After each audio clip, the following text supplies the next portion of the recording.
Tell me what you make of this. I think this is a pretty bombshell report. Liberals are trying to downplay it, but this text message from Peter Strzok, "We will stop Trump from becoming president." How can one come to the conclusion that there was no bias inherent in this investigation when one has text messages like this from FBI agents? Right.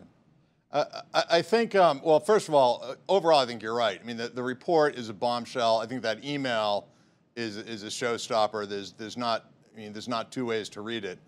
You've got one of the key players who was, I mean, we're talking, the number 2 FBI agent in counterintelligence.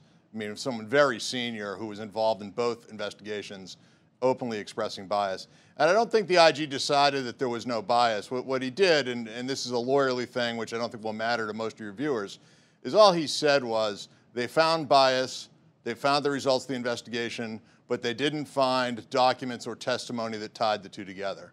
It's kind of like saying, I don't like the way you look, you walk into my restaurant, I serve you a bad meal, and afterwards we say, well, we don't know if that affected the way I served you or not. Well, you can draw your own conclusion, but there may not be any direct evidence of it.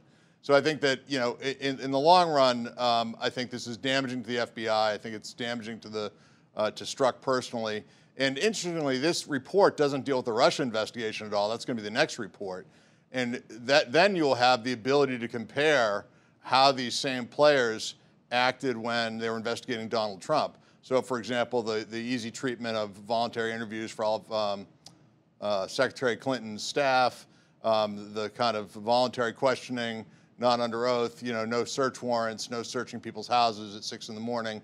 None of that happened on the Hillary side, but we'll get to compare how these same actors behaved in the beginning of the Russia side of this once the second report comes out. So I do think, it's a terrible day for the DOJ and the FBI.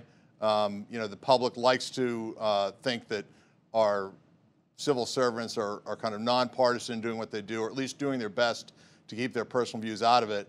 And in this instance, clearly, it's not just Strzok. I mean, the report names, or doesn't necessarily name, but identifies five significant people that all made statements that evidence some kind of bias against President Trump and in favor of Mrs. Clinton.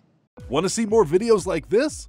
Click on the link below and subscribe to One America News on YouTube, and call your cable provider and kindly demand that One America News is added to your lineup. Call and subscribe today.